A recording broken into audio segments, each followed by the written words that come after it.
95% जे उद्योग आहेत, म्हणजे सगळे रजिस्टर्ड कंपनीज बघितल्या तर 95% जास्ती कंपनीज SME कॅटेगरीमध्ये.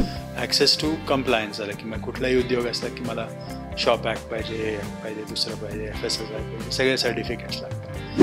ह्याच्यामध्ये सुद्धा आपण UPI वगैरे वगैरे सगळं ऑनलाईन झालेलं आहे. मग ऑनलाईन रेकॉर्ड्स, ऑनलाईन ट्रॅकिंग आणि मग हिशोब ठेवणं वगैरे ती एक प्रकारची टेक्नॉलॉजी झाली. आता कोणाला जॉब मिळतील आणि कोणाचे जॉब जातील ते AI मुळे जाणार नाही.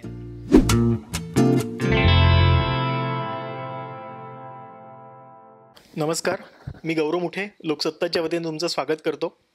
आज आपल्यासोबत आहेत दे आसरा फाउंडेशनचे संस्थापक आनंद देशपांडे सर. ॲक्च्युली तशी ओळख करून द्यायची म्हटली तर पर्सिस्टंटचं नाव आधी यायला हवं, पण दे आसरा फाउंडेशनचं नाव पण आधी घेतोय, कारण की दे आसराचं जे कुटुंब आहे ते 3 लाखांवर आता पोहोचलेलं आहे. आणि हे 3 लाखांचं कुटुंब सरांनी जे उभं केलं आहे, तर दे आसरा नेमकं काय काम करत आहे आणि कशा पद्धतीने उद्योजक उभं करत आहेत ते आज आपण मुख्यतः जाणून घेणार आहोत. बऱ्याचदा गुरुकुल पद्धतीमध्ये गुरु शिष्याला घडवत असतो, तसं सर आता उद्योजक घडवत आहेत. मोठी कंपनी हाताशी असून सुद्धा बऱ्याचदा मोनोपॉली असते, एका उद्योजक दुसऱ्या उद्योजकाला मारतो, पण सरांचं एक विरुद्ध काम चाललंय. सर लाखो उद्योजक उभे करतात. नमस्कार सर, तुमचं स्वागत आहे. थँक्यू गौरव. सर सगळ्यात आधी दे आसराबद्दल आम्हाला सांगा की दे आसरा नेमकं काय करत आहे, दे आसराचा उद्देश काय आहे आणि त्या माध्यमातून काय कार्य केलं जात आहे.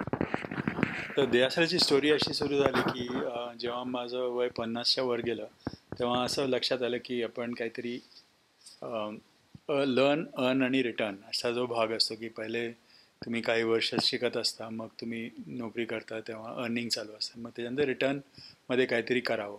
तर त्या विषयामध्ये जेव्हा विचार केला की आपण काय करावं ज्याच्यामध्ये आपण कॉन्ट्रीब्यूट करू शकतो, तर मी मागचे 30 वर्ष उद्योजक होतो आणि उद्योजक म्हणून काम केलं. त्यामुळे उद्योजकता किंवा उद्योजकताबद्दल अर्थात थोडं कुतूहल आणि ऑल्सो काय करता याच्याबद्दल माहिती पण होती, म्हणून उद्योजकतावरती काम करावं असा एक इश्यू होता. आणि जेव्हा मी असं लक्षात आलं की आपल्याकडे सर्वात महत्त्वाचा जो प्रॉब्लेम आहे असं म्हणून म्हणजे जॉब क्रिएशन, म्हणजे सर्वात जास्ती लोकांना आपण जॉब्स कसे मिळवावे हा एक मोठा प्रॉब्लेम आहे आपल्याकडे. आपल्या देशात आपण डेमोग्राफिक डिव्हिडंड आणि जे लोक आहेत ते बरेच आहेत, त्या सगळ्यांना जॉब्स कसे मिळणार. तर जॉब ज्यांना हवे जॉब सीकरपेक्षा आपण जॉब क्रिएटरवर लक्ष दिलं तर जास्तीत जास्ती जॉब क्रिएटर झाले तर ऑटोमॅटिकली जॉब्स तयार होतील, असं एक त्यातलं लक्षात आलं.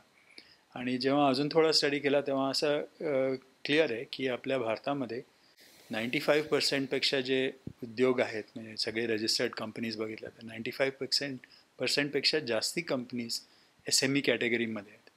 आणि त्यातल्या 95%च्या वर नॅनो एंटरप्रेन्योर जे म्हणतो, म्हणजे 1 कोटीच्या खालच्या कंपनी.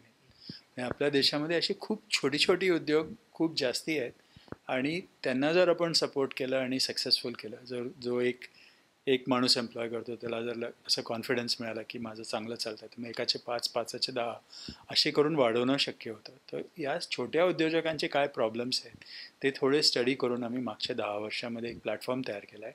आणि त्या प्लॅटफॉर्मवरती छोटे उद्योजक, म्हणजे आम्ही म्हणू छोट्यापेक्षाही छोटे लघु उद्योजक, नॅनो एंटरप्रेन्योर जे म्हणतो आम्ही, सूक्ष्म म्हणू काय, तर त्या सगळ्या सूक्ष्म उद्योजकांना लागणारे जे काय असेल ते सगळे एका ठिकाणी एका प्लॅटफॉर्मवरती अवेलेबल करून जास्तीत जास्ती लोकांना त्याचा फायदा व्हावा यासाठी हे आमचं फाउंडेशन आहे. आणि हे फॅमिली फाउंडेशन आहे दे आसरा म्हणून.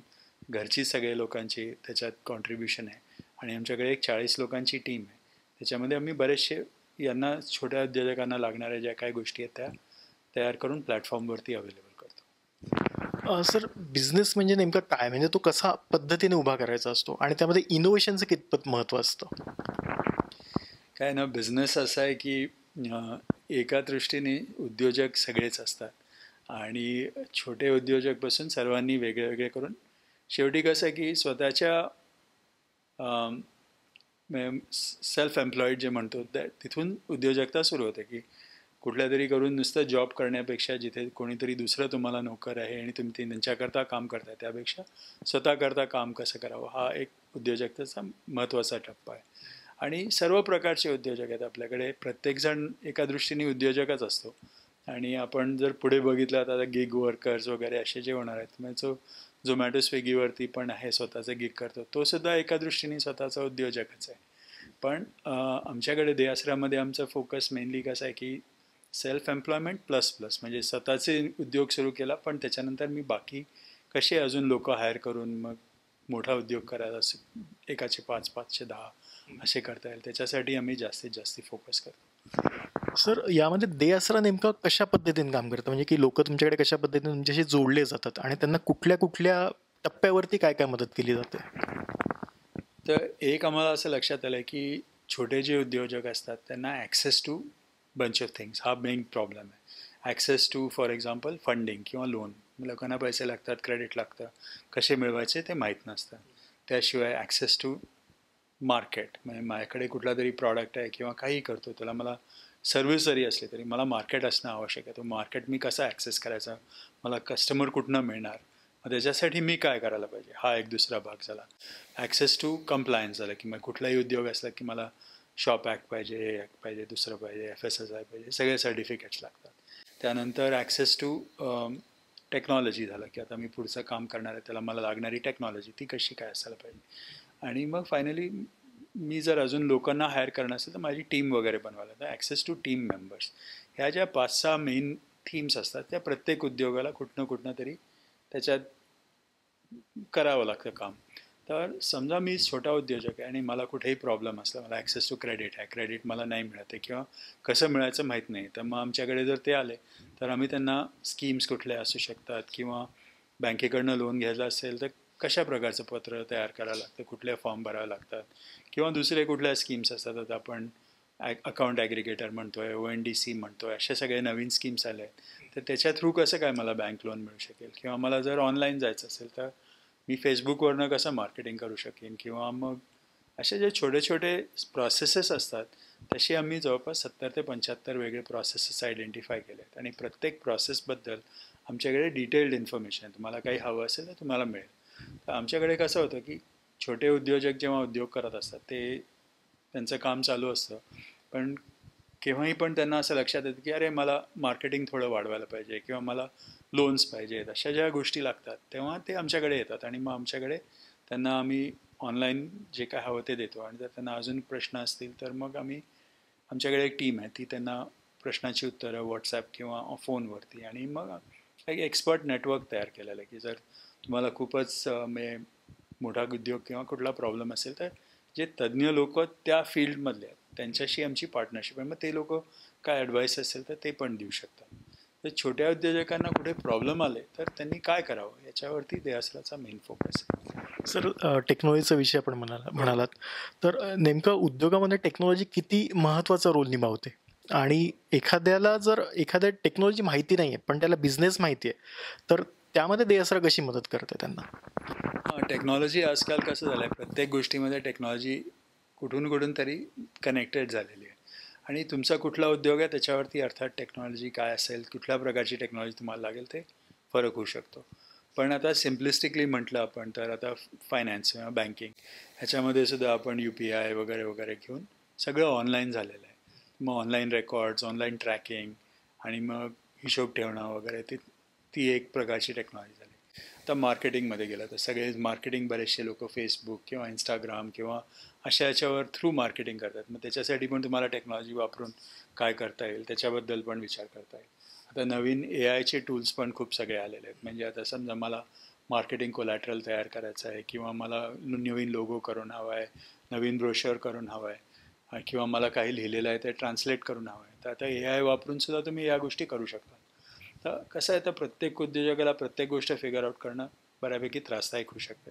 तर आमच्याकडे दे आसरामध्ये आमच्या टीमनी बऱ्याचशा गोष्टी फिगर आउट करून ठेवल्या आहेत की जर तुम्हाला याची गरज असेल तर या टेक्नॉलॉजी वापरून तुम्हाला हा सोल्युशन मिळू शकेल. तर आम्ही सर्वांना म्हणजे असं जी लागेल तशी टेक्नॉलॉजी आम्ही प्रोव्हाइड करतो. सर, AI बद्दल बऱ्याचदा बोललं होतं की AI मुळे नोकरीवरती गदा येईल, पण नेमका AI मुळे फायदा कसा होणार आहे लोकांचा? हे बघा, AI जे आहे ना ते एक खूप म्हणजे फॅन्टॅस्टिक टूल आहे असं मी म्हणेन. त्याच्यामुळे प्रोडक्टिव्हिटी वाढवणं खूप शक्य आहे. सो AI वापरून बऱ्याचशा गोष्टी खूप प्रोडक्टिव्हली करता येतात. जे काम एक माणूस करू शकतो तो AI प्लस माणूस 10 लोकांचं किंवा 5 लोकांचं काम करू शकतो. त्यामुळे प्रोडक्टिव्हिटी खूप वाढू शकते. तर हा जॉब्स जाण्याचा जो प्रॉब्लेम आहे हा असा आहे की उद्योजक with AI is significantly more productive than उद्योजक विदाउट AI. हा भाग तुम्ही लक्षात ठेवा. जर तुम्हाला AI वापरता आला तर तुमची प्रोडक्टिव्हिटी नक्कीच वाढेल. आता कोणाला जॉब मिळतील आणि कोणाचे जॉब जातील ते AI मुळे जाणार नाही आहे, पण AI वापरणाऱ्यांनी जर इतकं चांगलं काम केलं तर बाकीच्यांच्यावरती तेवढा प्रेशर येईल. जर मी स्वतःचं काम एकटा माणूस 4-5 लोकांचं काम करेल तर कॉस्ट एफिशियन्सी वगैरे बरीच वाढेल. त्यामुळे प्रत्येकाने AI वापरून त्यांची प्रोडक्टिव्हिटी कशी वाढवावी याच्यावरती डेफिनेटली विचार करण्यासारखं आहे. AI मुळे जॉब जातील असं नाही आहे, पण AI मुळे प्रोडक्टिव्हिटी वाढेल आणि hopefully because of improved productivity लोक म्हणजे they can be doing lot more. Sir, आमचा मुख्यतः प्रेक्षक ग्रामीण भागातला सुद्धा खूप आहे, इवन विद्यार्थी पण आहे. आत्तापासूनच ते बिझनेसचा पण विचार करतात. तर ग्रामीण भागामध्ये त्यांना एक तर सोयीसुविधा कमी असतात. आजकाल इंटरनेटमुळे बऱ्याचदा टेक्नॉलॉजी पोहोचलेली आहे, पण त्यांना भांडवल किंवा त्यांना आणखीन जे गायडन्स हवा असतो तो ग्रामीण भागात मिळत नाही. तर DSR ग्रामीण भागामध्ये सुद्धा काय काम करते?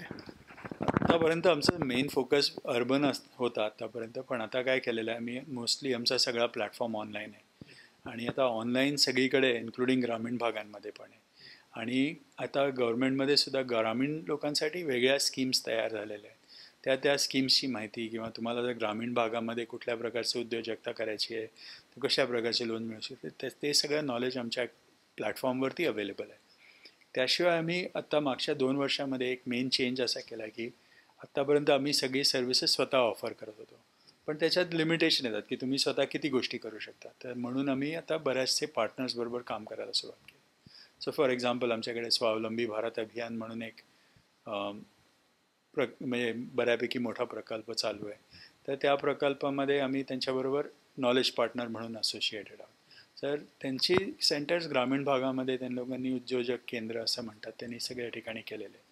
त्या उद्योजक केंद्रामध्ये जर तुम्ही गेला तर तुम्हाला काय माहिती पाहिजे ती DSRच्या थ्रू आम्ही त्यांना प्रोव्हाइड करू शकतो. तर फक्त स्वतः सगळं करण्यापेक्षा विथ पार्टनर, आणि दुसरं डायरेक्ट टू कन्झ्युमर म्हणजे आम्ही जे देणार ते उद्योजकांनी डायरेक्ट घ्यायचं ते अर्थात अवेलेबल आहे, पण पार्टनरच्या थ्रू कसं अवेलेबल करायचं त्याच्यामध्ये स्पेशली ग्रामीण लोकांना आम्हाला लक्षात आलं की कोणी मध्यस्थी करणारा पार्टनर किंवा आपण फॅसिलिटेशन करणारा कोणी असला तर मग ग्रामीण लोकांना त्याचा जास्ती फायदा होऊ शकतो. म्हणून ते कसं करायचं त्याच्यावरती आमचा सध्या भर आहे.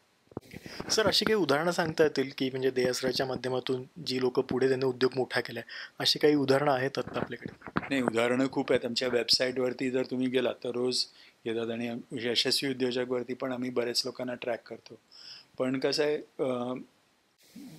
मी एक नाव म्हणून नाही सांगत, पण आता फॉर एक्झाम्पल कसं झालं की कोविडमध्ये बरेचसे बिझनेसेस ऑनलाईन गेले आणि कोविडमध्ये बऱ्याचशा लोकांना फायनान्शियल पण प्रॉब्लेम होते, कारण ऑल ऑफ अ सडन बऱ्याच लोकांचा इन्कम गेला. तर आम्ही पार्टनरशिप केल्या होत्या की आम्ही एक बुलेट लोन म्हणून एक स्कीम तयार केली होती. ते छोटे छोटे लोन्स ज्या लोकांना हवे होते ते आम्ही पार्टनर्सच्या थ्रू ऑर्गनाईज केले की तुम्हाला जर 50,000 1,00,000 असं लोन हवं आहे, मिनिमम ड्यू डिलिजन्स म्हणजे फास्टेस्ट वे कसं करता येईल म्हणजे तुमचा बिझनेस सफर नको व्हावा म्हणून. त्याशिवाय तसे पण आमच्याकडे खूप म्हणजे बरेचसे आम्ही 1001 कंपनीजना त्यावेळेस सपोर्ट केला होता. त्यानंतर मार्केटिंग करायचं म्हणजे ऑनलाईन कसं जायचं, बऱ्याचशा ऑनलाईन कंपनीज ज्या आहेत त्यांना पण आम्ही ऑनलाईन कसं करायचं, मार्केटिंग कसं करायचं, कोलॅटरल कसं करतं, तशा प्रकारच्या पण बऱ्याच गोष्टी केल्या आहेत. त्याच्यानंतर फूड वगैरेमध्ये पॅकेजिंग किंवा बॉक्स कसा तयार करायचा, बॉक्सवर काय प्रिंटिंग असावं, अशा प्रकारचे जे कामं आहेत ना, असे छोटी छोटी पण अशा इम्पॉर्टंट गोष्टी आम्ही बऱ्याचशा छोट्या उद्योजकांना दिल्या. तर तुम्ही आमच्या जर वेबसाईटवर गेला तर आमच्याकडे बरेचसे लोकांचे व्हिडिओज आहेत की मला DSRकडनं कसा फायदा झाला.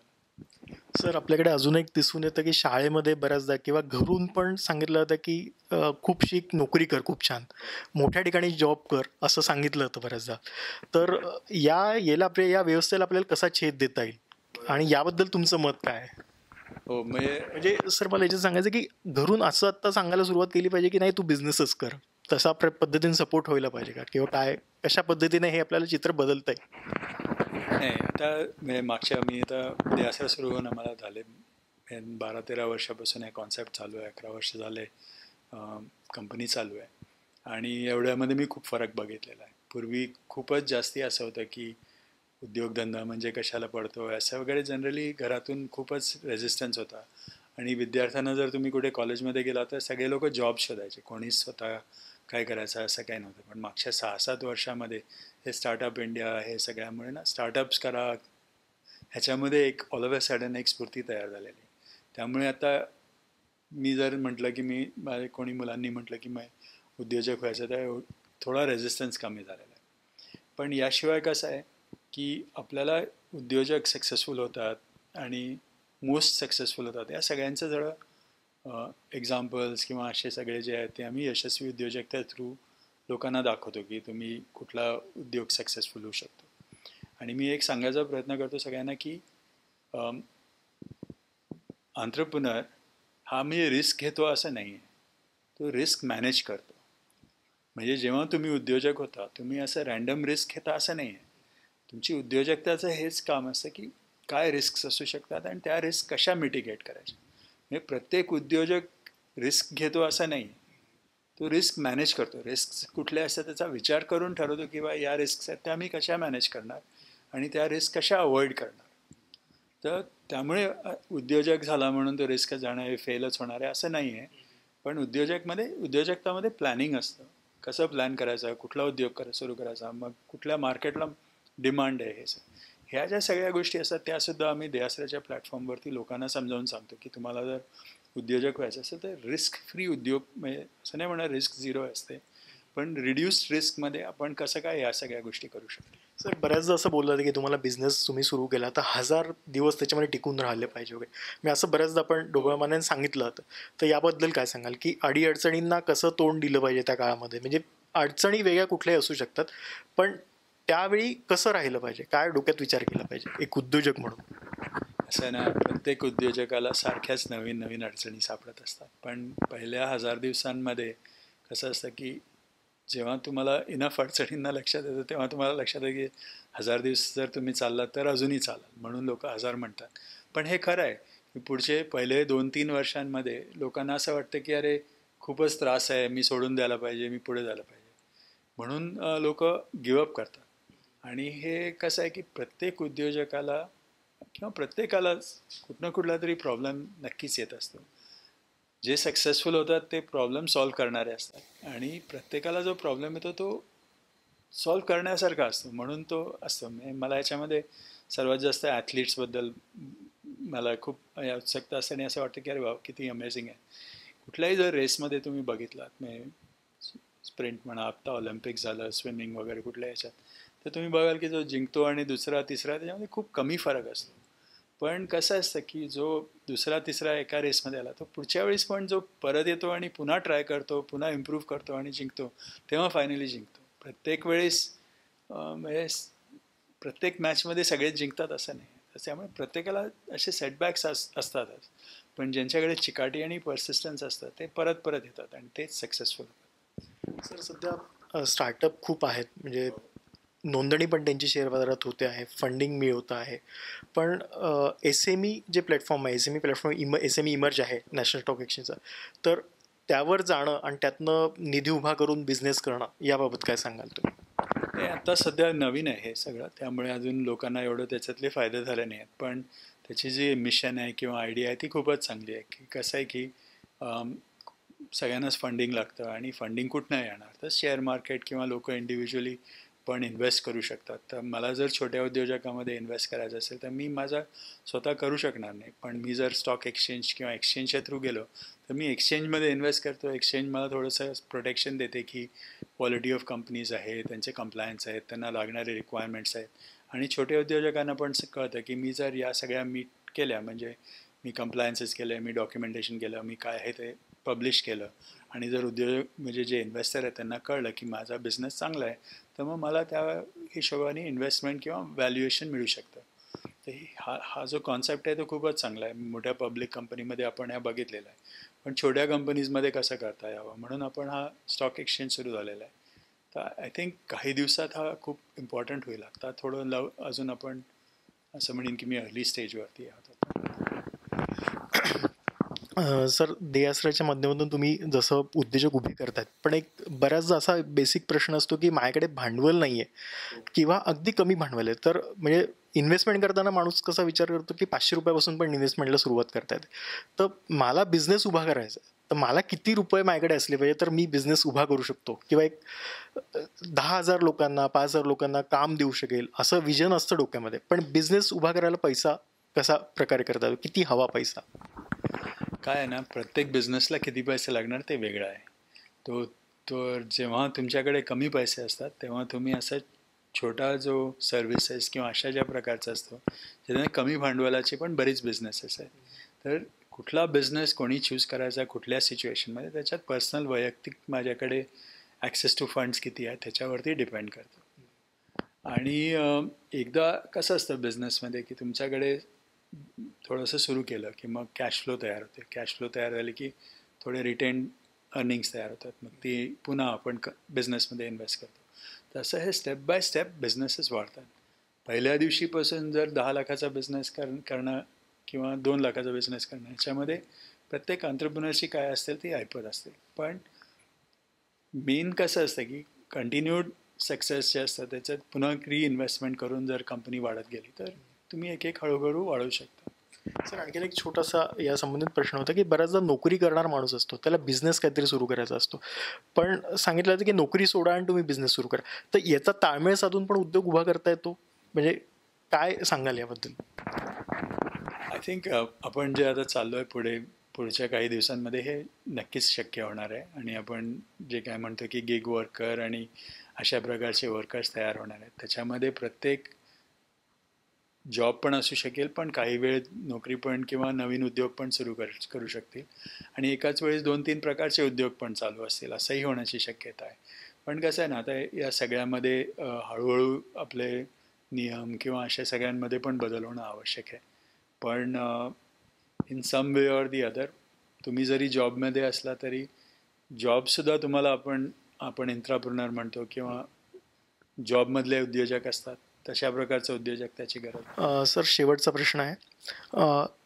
आपल्याकडे ऑलरेडी काही उद्योजक आहेत, त्या उद्योजकांना आणखीन त्यांचा बिझनेस वाढवायचा असेल किंवा वरच्या स्केलवर जायचं असेल तर त्यांना देयसरा कशी मदत करताय? तर कसं आहे, आमचा फोकस त्यांच्यावरती डेफिनेटली आहे.